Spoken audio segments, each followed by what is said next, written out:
1965 সালে ঢাকার মহাখালী ডিওএইচএস এলাকায় ব্রিটিশ আমেরিকান টোবাকো বাংলাদেশের এই কারখানা স্থাপন করা হয়। মহাখালীর এই কারখানা আবাসিক এলাকায় অবস্থিত হওয়ায় পরিবেশবাদীরা তা সরানোর দাবি করে আসছিলেন বহুদিন ধরে। জানা যায়, কারখানার জায়গা ইজারা নিয়ে কার্যক্রম পরিচালনা করেছিলেন কোম্পানিটি। প্রতি ইজারা চুক্তির মেয়াদ 30 বছর এবং মেয়াদ নবায়নের সুযোগ ছিল সর্বোচ্চ 90 বছর পর্যন্ত।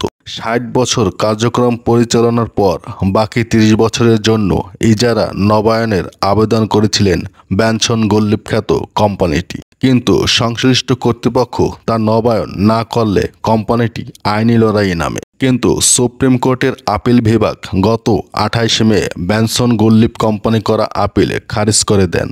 এরপর আজ ব্যানসন গোল্ডলিপ কোম্পানির প্রধান কার্যালয় স্থানান্তর ও কারখানার বন্ধের ঘোষণা দিল।